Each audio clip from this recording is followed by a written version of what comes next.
نحمده ونصلي على رسوله الكريم أما بعد فأعوذ بالله من الشيطان الرجيم بسم الله الرحمن الرحيم قل للذين كفروا ستغلبون وتحشرون إلى جهنم وبئس المهاد قد كان لكم آية في فئتين التقتا فئة تقاتل في سبيل الله وأخرى كافرة يرونهم مثليهم رأي العين والله يؤيد بنصره من يشاء إن في ذلك لعبرة لأولي الأبصار صدق الله العظيم قل للذین اے پیغمبر صلی اللہ علیہ وسلم آپ کہہ دیجئے ان لوگوں سے کفروا جو کافر ہیں ستغلبون ان قریب تم شکست کھاؤ گے وتحشرون الی جہنم اور تم اکٹھے کیے جاؤ گے جہنم کی طرف وبئس المہاد اور وہ برا ٹھکانہ ہے قد کان لکم تحقیق تمہارے لیے ہے آیتن نشانی فی فئتین التقطا ان دو گروہوں میں جن کا آپس میں آمنا سامنا ہوا فئتن ان میں سے ایک گروہ تقاتل فی سبیل اللہ تعالیٰ کے راستے میں لڑائی کر رہا تھا وَأُخْرَى كَافِرَةٌ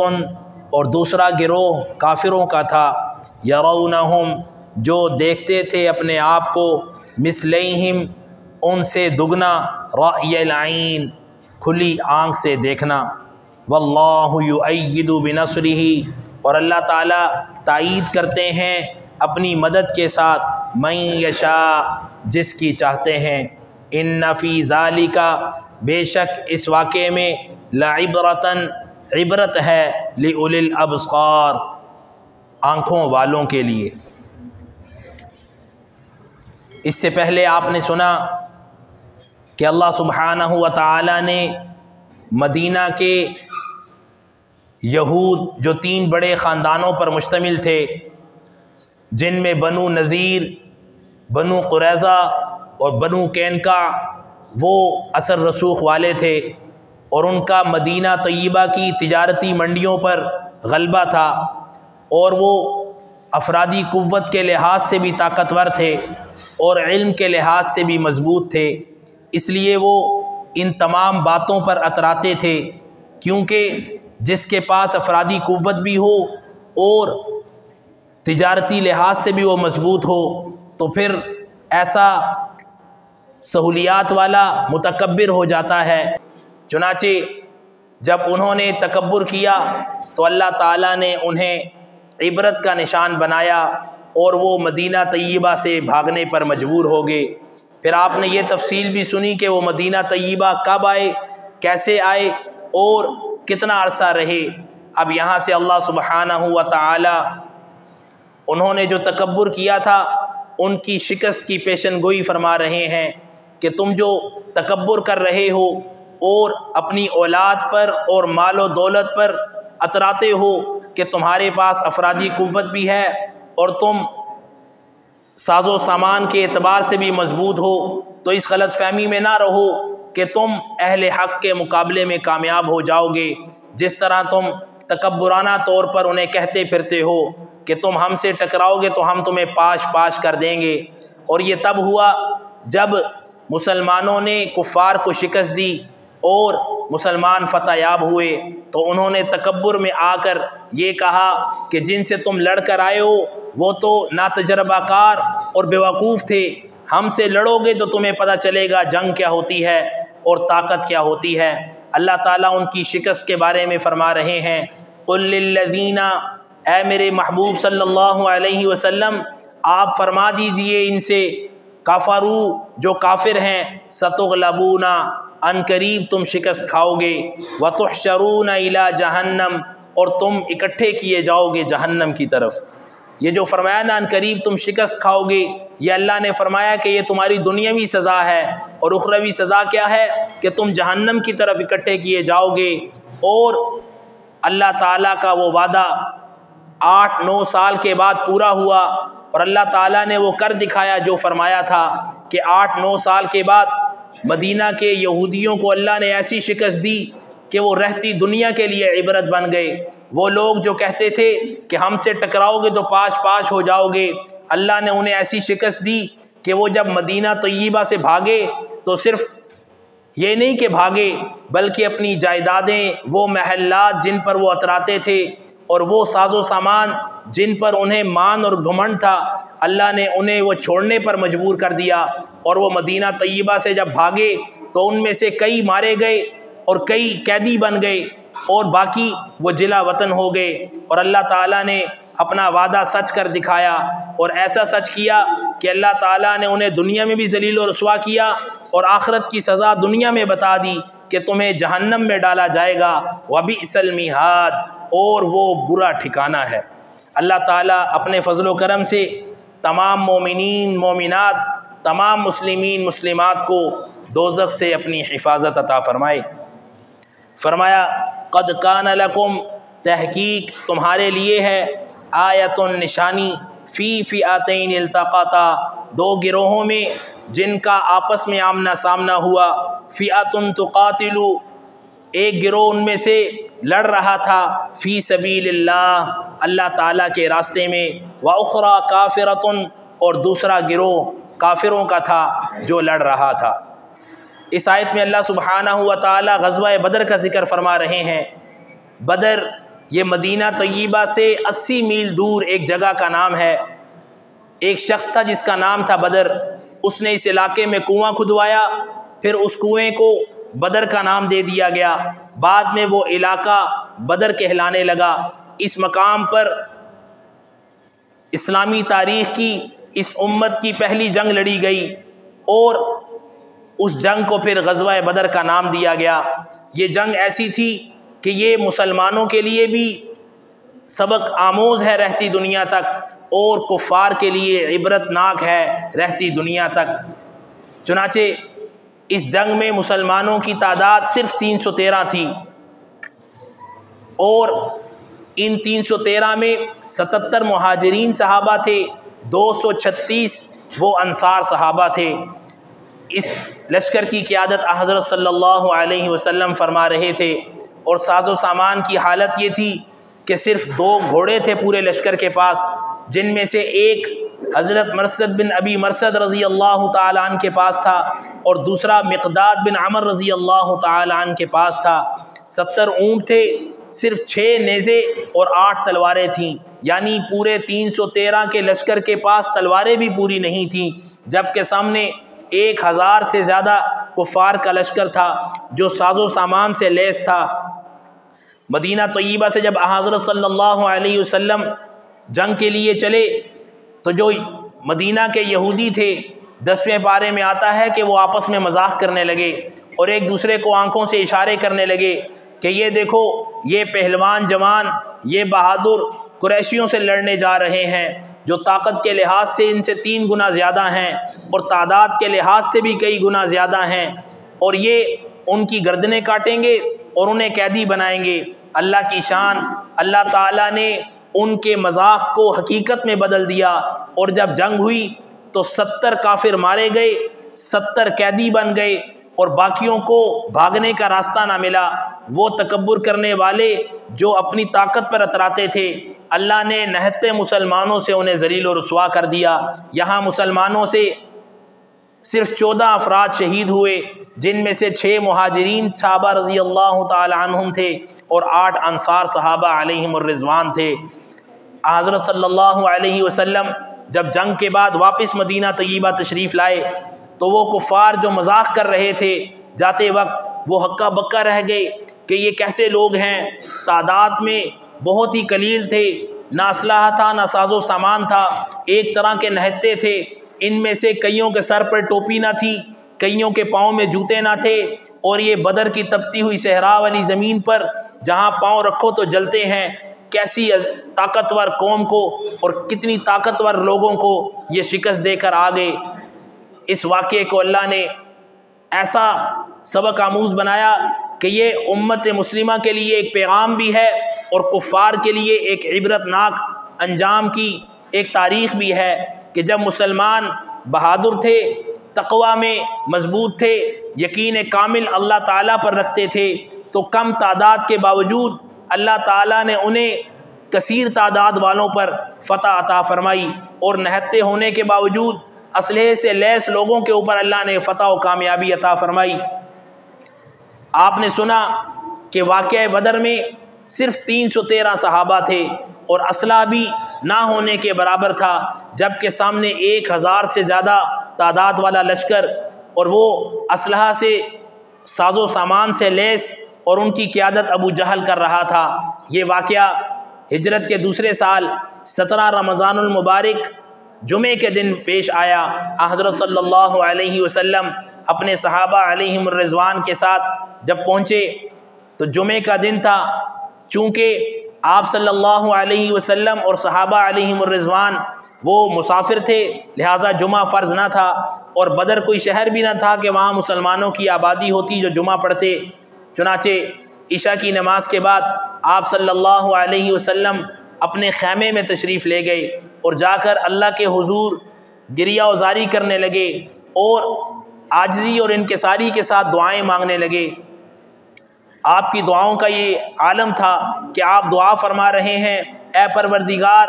یہ سب بھوکے ہیں، تو نے انہیں کھانا کھلانا ہے، یہ سب پیاسے ہیں، تو نے انہیں پانی پلانا ہے، یہ سب اسلحے سے لیس نہیں ہیں،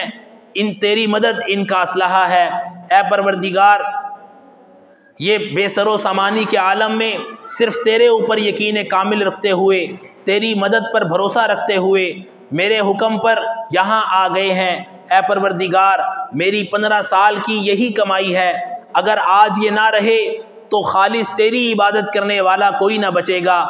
یہ دعا مانگ رہے ہیں، آنکھوں سے آنسو جاری ہیں، سجدے میں سر بسجود ہیں۔ حضرت ابو بکر رضی اللہ تعالیٰ عنہ آپ کے خیمہ مبارک کے باہر تشریف فرما تھے۔ جب آپ نے دیکھا کہ آپ رو رو کر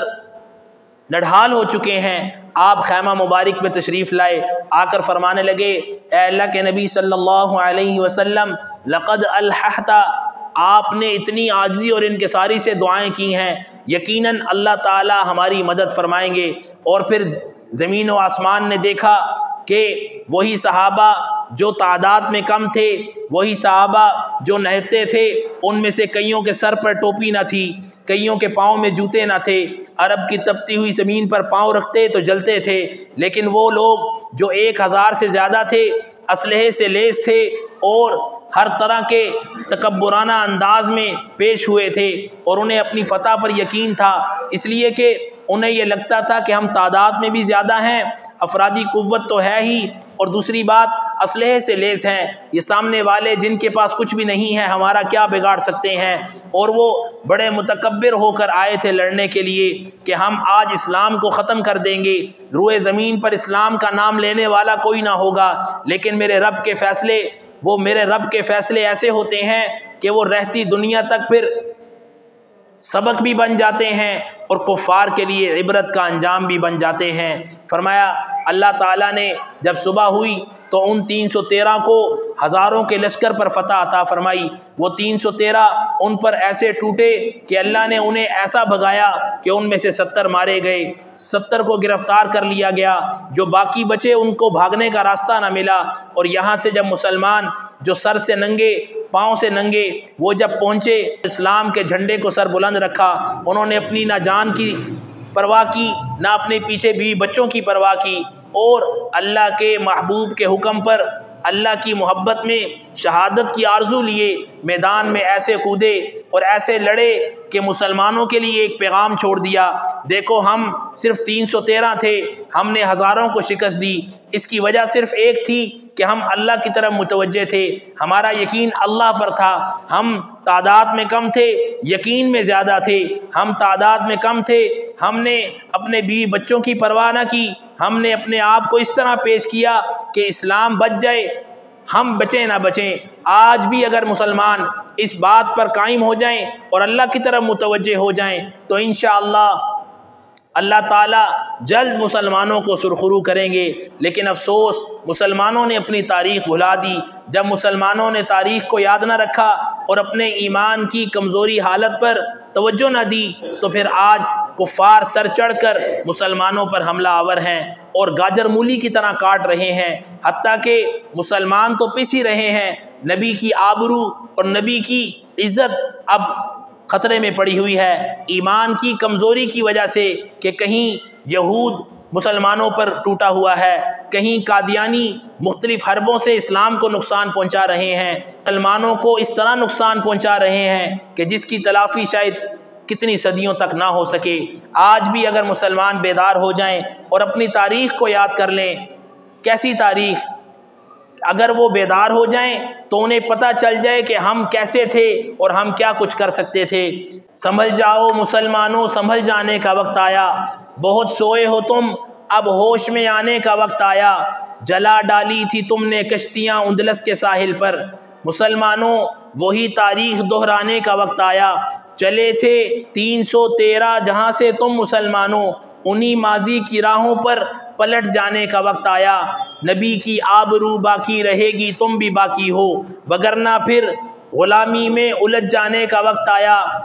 اٹھو مایوسیوں کی زندگی سے موت بہتر ہے، ابھی مر کر حیات جاوداں پانے کا وقت آیا، سنو وہ روزہ اطہر سے کیا آواز آتی ہے، سنو وہ روزہ اطہر سے کیا آواز آتی ہے، مسلمانوں میری حرمت پہ کٹ جانے کا وقت آیا۔ تو مسلمان آج بیدار ہوں گے تو نبی کی حرمت بھی باقی رہے گی اور اسلام کی بقا کا ہم ذریعہ بھی بن جائیں گے، لیکن اگر اسی طرح سوتے رہے تو پھر یہود کو تو اللہ نے عبرت کا انجام بنایا ہی، اپنی مدد کے ساتھ ہم اپنے اعمال بد سے دنیا کے لیے عبرت ناک انجام بن جائیں گے۔ اس لیے اللہ تعالیٰ امت مسلمہ کے حال پر رحم فرمائے اور امت مسلمہ کو یکجہتی اور اتفاق اور اتحاد عطا فرمائے اور ذمہ داران کو احساس ذمہ داری اور ایمانی بیداری عطا فرمائے۔ اگر خدا نخواستہ ابھی بھی بیدار نہ ہوئے تو آنے والا وقت بہت خوفناک ہے، ایسا نہ ہو کہ ہمارے بڑوں نے جو قربانیاں دے کر ہم تک دین پہنچایا ہے،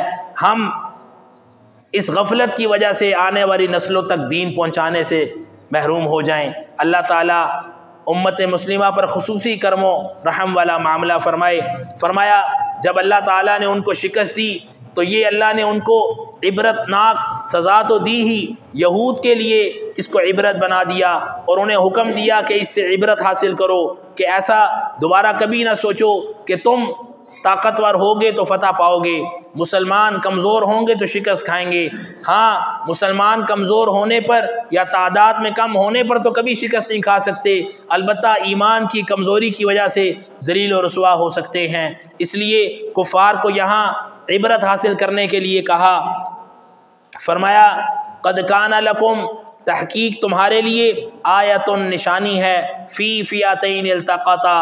ان دو گروہوں میں جو آپس میں آمنے سامنے لڑے، فئۃ تقاتل فی سبیل اللہ، ان میں سے ایک اللہ کے راستے میں لڑ رہا تھا، واخری کافرۃ، اور دوسرا کافروں کا لشکر تھا جو اہل حق اور اسلام کے خلاف لڑ رہا تھا، یرونہم مثلیہم، وہ دیکھتے تھے اپنے آپ کو دگنا کیا، دگنے سے بھی زیادہ تعداد تھی، 313 کہاں اور 1000 سے زائد کا لشکر کہاں۔ فرمایا رأی العین، یہ اپنی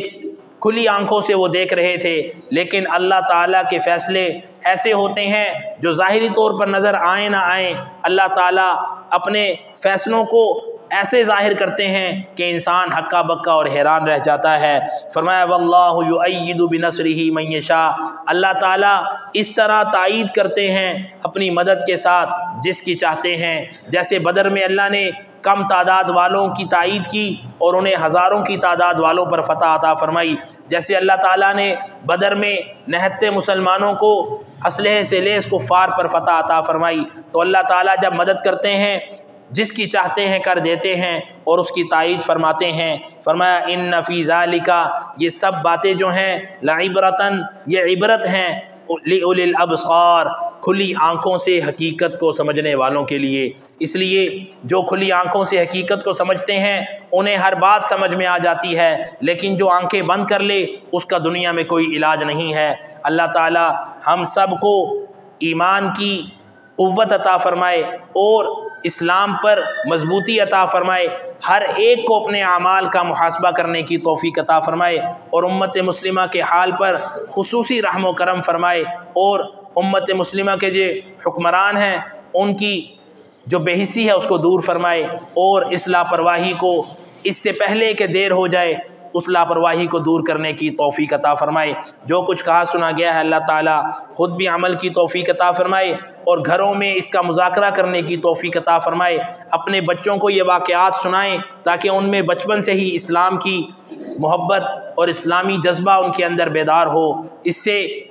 آس پاس کے فضول واقعات سے بہتر ہے کہ بچوں کو اسلامی تاریخ بتائی جائے، انہیں صحابہ کے واقعات سنائے جائیں، تو انشاءاللہ آنے والی نسل وہ صحابہ سے بھی محبت کرنے والی ہوگی اور اسلام سے بھی محبت کرنے والی ہوگی۔ جب انہوں نے ایسے واقعات سنے ہوں گے تو ان کا ایمان اور مضبوط ہوگا، پھر وہ کسی ظاہری قوت سے گھبرائیں گے نہیں اور اسلام کے جھنڈے کے نیچے اپنی زندگی گزاریں گے اور ایمان کے ساتھ دنیا سے جائیں گے۔ اللہ تعالی ہم سب کو اسلام پر زندگی عطا فرمائے اور ایمان پر ہمارا خاتمہ فرمائے۔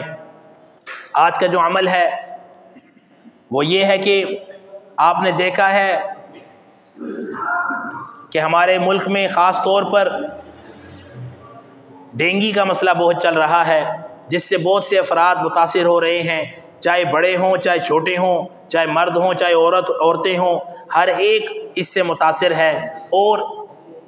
اللہ تعالی ہمارے ملک کے حال پر رحم فرمائے اور جلد سے جلد ہر طرح کی وباؤں سے ہم سب کو نجات عطا فرمائے اور ہمارے ملک کو ہر طرح کے نقصانات سے اپنی پناہ میں رکھے۔ چنانچہ